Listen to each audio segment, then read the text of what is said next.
আমি যদি নিয়ম রক্ষা করি, আমি যদি অন্য আর 10 জন সাধারণ মানুষের মতো আমিও যদি তাদের কাতারে দাঁড়াই, তাহলে আমি বুঝতে পারবো যে সাধারণ মানুষ কতটুকু দুঃখ কষ্টে আছে, তারা কি ধরনের সেবা পাচ্ছে।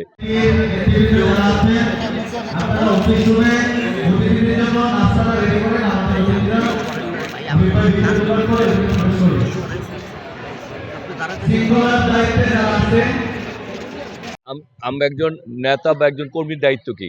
সে তার ব্যক্তিগত জীবনে নিয়ম রক্ষা করবে এবং সেটিকে দিয়ে অন্যদেরকে উদ্বুদ্ধ করবে। সুতরাং আমি মনে করি যে এই দেশের মানুষকে এবং এলাকাকে সার্ভিস দিতে হলে আগে নিজেকে নিয়মের মধ্যে আসতে হবে।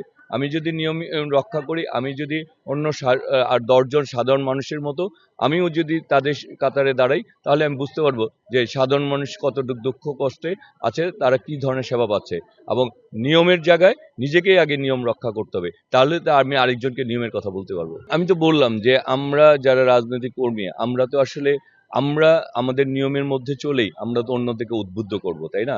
তাহলে সুতরাং আর যত বেশি দায়িত্ব বেশি বাড়বে, তখন আপনাকে আপনার পদবি যত বড় হবেন, আপনার দায়িত্বের পরিমাণটাও তত বেড়ে যাবে।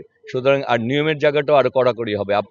আমার কথা হচ্ছে যে একটা কর্মীকে যখন মানুষ আরো বড় বড় দায়িত্ব দেয়, তখন তারা এটার উপরে আস্থা অর্জন করে যে সে যেহেতু তৃণমূল পর্যায়ে সে দায়িত্ববান, সে যত বড় হবে সে আরো বেশি দায়িত্ববান হবে দেশের প্রতি, মানুষের প্রতি এবং জনগণের প্রতি এবং সমাজের প্রতি। সুতরাং আমি মনে করি যে যত বেশি দায়িত্ব পাবে সে আরো বেশি দায়িত্ববান হবে, তাকে আরো বেশি কমিটমেন্ট থাকতে হবে সমাজের প্রতি, দেশের প্রতি, মানুষের প্রতি। আমাদের 1 নম্বর বুথে গাইড ডাক্তার রয়েছে, 2 নম্বর বুথে জনবিশেষজ্ঞ রয়েছে, 3 নম্বর বুথে চক্ষু বিভাগ রয়েছে, 4 নম্বর বিভাগে মেডিসিন এবং মানসিক স্বাস্থ্য বিভাগের ডাক্তার রয়েছে এবং 5 নম্বর বুথে রক্ত পরীক্ষা